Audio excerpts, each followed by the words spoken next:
নমস্কার বন্ধুরা, সবাই কেমন আছো? আশা করি ভালোই আছো। আমিও খুব ভালো আছি। প্রতিদিনের মতন আজকেও আবারও একটা রেসিপি নিয়ে চলে এলাম তোমাদের সঙ্গে শেয়ার করব বলে। তো এখন তো শীতের সময় পালং শাক প্রত্যেক ঘরে ঘরে। তো ওই কচি কচি পালংয়ের রেসিপি কিন্তু প্রত্যেক ঘরেই হয়, আর পালং শাকের অনেক রকম রেসিপি হয়। তো তার মধ্যে আমি একটা রেসিপি নিয়ে চলে এসেছি। তো আমরা অনেকেই অনেক রকমভাবে পালং শাক খাই। তো আজকে আমি নতুন একটা রেসিপি, নতুন নয়, এটা আমরা সবাই প্রায় করি, অনেক রকমভাবে করি। তো আমি একরকমভাবে রেসিপিটা বানাবো। তো সেটা কিভাবে বানাবো সেটাই চলো দেখে নিই। তো পালং শাকের এই রেসিপিটা বানাবার জন্য দেখো আমি কিছু সবজি নিয়েছি। তো আমি তো এই কটা সবজি নিয়েছি, তোমাদের ঘরে যেরকম সবজি থাকবে তোমরা সেরকম অ্যাড করতে পারো। আমি নিয়েছি দেখো আলু, বেগুন, সিম, মূলো, নিয়েছি আদা আর কাঁচা লঙ্কা আমি 4টে মতন নিয়েছি। আমি আমার পরিমাণ মতন ঝাল নিয়েছি, তোমরা তোমাদের পরিমাণ মতন ঝালটা নিয়ে নেবে। তো আদাটাকে আমি ছাড়িয়ে নিয়েছি, গ্রেট করে নেব সেই জন্য। এদিকে দেখো নিয়ে নিয়েছি পালং শাকটা আমি বেশ বড় বড় করে কেটে নিয়েছি। এইটাই একটু শাকটা বড় বড় করে কাটলেই ভালো হয়, কারণ পালং শাকটা এখন একদম কচি, ও তো কড়াইয়ে দিলেই একদম গলে যাবে, একটুখানি হয়ে যাবে। আর নিয়ে নিয়েছি অল্প একটু চিংড়ি মাছ বলতে এটা কিন্তু সেই ঘুষো চিংড়ি, একদম ছোট্ট ছোট্ট পুচকি যে চিংড়ি। তো আমার ফ্রিজে ছিল, তো অর্ধেক বরফ লেগে আছে, তো সেই জন্য ডেলা মতন হয়ে আছে। আর এদিকে দেখো রেসিপিটা বানাবার জন্য কড়াই বসিয়ে দিয়েছি গ্যাসের উপর। কড়াইটা গরম হয়ে যেতে তেল দিয়ে দিয়েছি। তেলটা গরম হতে দিয়ে দিলাম চিংড়ি মাছটাকে আমি ভেজে নেব। তো বড়দের প্রণাম আর ছোটদের বুক ভরা ভালোবাসা দিয়ে চলো আজকে দেখে নিই আজকের রেসিপিটা। তো চিংড়ি মাছটা আমি একটু হালকা করে ভেজে নেবো, খুব বেশি ভাজবো না। অনেকে আছে চিংড়ি মাছটা ভাজে না, কাঁচা দিয়ে দেয়। তো কাঁচা দিলেও ভালো লাগে, তো ভেজে দিলে আমার মনে হয় বেশি ভালো লাগে। তো তোমরা যেরকম খুশিভাবে দিতে পারো। এই চিংড়ি মাছটা তো একদমই নরম, হাতে করে মাখলেই যেন মেখে যাবে, একদম ডালা পেকিয়ে যাবে, এতটাই নরম। তো দেখো এরকম হালকা হালকা করে আমি ভেজে নিলাম। এবার একটা জায়গায় তুলে নেবো। চিংড়ি মাছটা আমার ভাজা হয়ে গেছে। তোমরা চাইলে বড় চিংড়ি দিয়েও করতে পারো, মানে বাগদা চিংড়ি বা হরিণী চিংড়ি দিয়েও করতে পারো। তো আমার কাছে ঘুষো চিংড়ি ছিল, আমি ঘুষো চিংড়িটা দিয়েই করলাম। এটা দিয়ে আমার মনে হয় বেশ ভালো লাগলো। তো ওই কড়াতেই দিয়ে দিলাম আবারও একটু তেলটা গরম হয়ে যেতে দিয়ে দিলাম ফোড়নে দিয়েছি 5 ফোড়ন আর শুকনো লঙ্কা।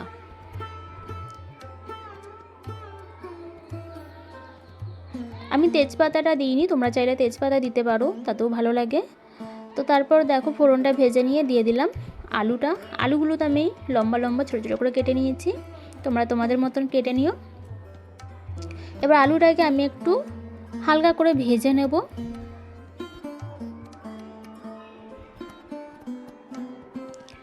এবার আমার ঘরে একটু পেঁয়াজ কলি ছিল, তো সেটাও আমি দিয়ে দিলাম। এটা প্রথমে দেখানো হয়নি। তারপর রান্না করতে হতে দেখলাম ঘরে পেঁয়াজ কুলি আছে, তো সেটাও একটু অ্যাড করে দিলাম। তোমরা চাইলে দিতে পারো বা স্কিপ করতে পারো, কোনো অসুবিধা নেই। এই রান্নাটাই চিংড়ি মাছ দিয়ে করছি। তোমাদের যাদের চিংড়ি মাছের সমস্যা আছে চিংড়ি মাছ ছাড়াও করতে পারো, তাতেও কিন্তু খুবই সুন্দর লাগে, খুবই সুস্বাদু একটা রেসিপি। চিংড়ি মাছের জায়গায় তোমরা অন্য কোনো ছোটো মাছ দিতে পারো বা বড়িও দিতে পারো। বড়ি দিয়েও হয়, নিরামিষের দিন বড়ি দিয়েও করা যায়। তো তারপর দেখো দিয়ে দিলাম মূলো, শিম, বেগুন, কাঁচা লঙ্কা, সব কটা আমি সবজি দিয়ে দিলাম। দিয়ে একটু আমি ভালো করে ভেজে নেব। দিয়ে দিলাম নুন। সবজিটা ভাজার সময় নুনটা দিলেই বেশ ভালো, সবজিটা ভালো ভাজা হয় আর নুনটাও ভেতরে ঢুকে যায়। তো আমার পুরনো বন্ধুরা তো আছো আমাকে এত ভালোবাসা দেওয়ার জন্য, তোমাদের ভালোবাসার সাপোর্টে আর আশীর্বাদে আমি এত দূরে পৌঁছেছি। তোমাদেরকে অসংখ্য ধন্যবাদ, অনেক ভালোবাসা, এইভাবে সাথে থেকো, পাশে থেকো। আর যারা আমার নতুন বন্ধু আজকে প্রথমবার আমার চ্যানেলে ভিজিট করেছো তাদেরকেও অসংখ্য ধন্যবাদ, অনেক ভালোবাসা। তো তারপর দেখো দিয়ে দিলাম একটু হলুদ। শাকে কিন্তু যতই হলুদ দাও না কেন, শাক কিন্তু হলুদটা টেনে নেয়, তো হলুদটা অল্প পরিমাণ দিলেই হয়। তো আমি তো দিয়েছি অল্প একটু পরিমাণ হলুদ। তারপর দেখো দিয়ে দিলাম একটু আদা আর হলুদটা দিয়ে আমি ভালো করে একটু মিশিয়ে নেব সবজিগুলোকে।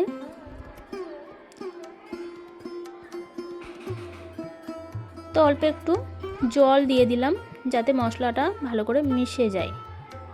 দিয়ে দেবো কিছু গুঁড়ো মশলা। দিয়ে দিলাম জিরা গুঁড়ো, ধনে গুঁড়ো। এবার সবকটা মশলাকে দিয়ে সবজিটা আমি একটু ভালো করে কষিয়ে নেব।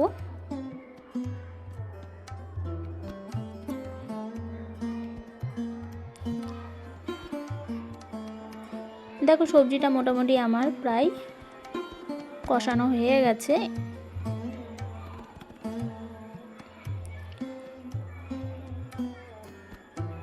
এটা কিন্তু খুবই অল্প মশলা দিয়ে রান্না হচ্ছে, আর খুবই অল্প উপকরণ দিয়ে, আর খুবই সহজ। এবার আমি দিয়ে দিলাম পালং শাকটা। পালং শাকটা দিয়েও আমি একটু ওপর নিচ করে নেবো, নাড়িয়ে চাড়িয়ে নেব।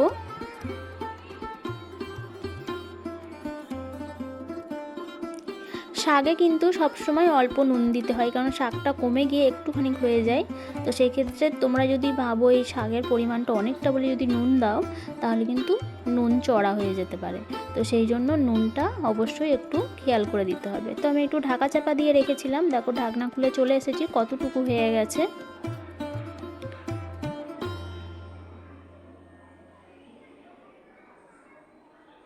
যারা আমার চ্যানেলে নতুন বন্ধু আছো,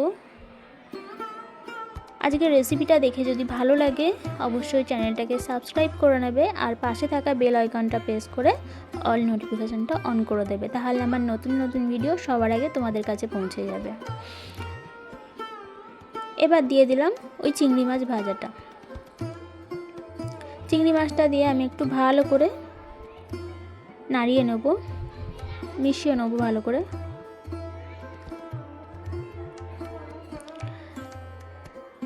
তারপর দিয়ে দিলাম অল্প একটু পরিমাণ জল, খুব বেশি দেব না, কেননা সব সবজি তো আমার প্রায় সিদ্ধ হয়েই গেছে। একটু ভালো করে যাতে মিশে যায় সেই জন্য অল্প একটু জল দিলাম।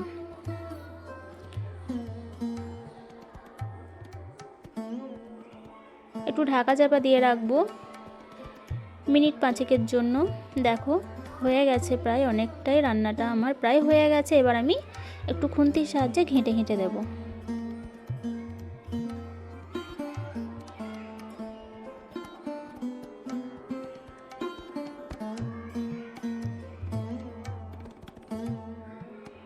আজকের এই রেসিপিটা সবার কেমন লাগলো অবশ্যই একটা কমেন্টের মাধ্যমে জানাতে ভুলো না। তোমাদের একটা কমেন্ট কিন্তু খুবই গুরুত্বপূর্ণ, তোমাদের একটা কমেন্ট কিন্তু আমাকে উৎসাহ দেয় নতুন নতুন রেসিপি দেওয়ার জন্য, আর তোমাদের কমেন্ট পড়তেও আমার খুব ভালো লাগে। তো রিপ্লাই দিতে একটু দেরি হয়, তার জন্য সরি। দেখো আমার রান্নাটা হয়ে গেছে, এবার একটা জায়গায় তুলে নিচ্ছি। কত সুন্দর দেখতে হয়েছে। এরকম একটা রেসিপি যদি থাকে শীতের দুপুরে, ব্যাস একটা রেসিপি দিয়েই এক থালা ভাত খাওয়া হয়ে যাবে চোখের নিমেষে। অসাধারণ একটা রেসিপি, অবশ্যই একবার ট্রাই করে দেখবে। একবার যদি না ট্রাই করো তাহলে বুঝতে পারবে না।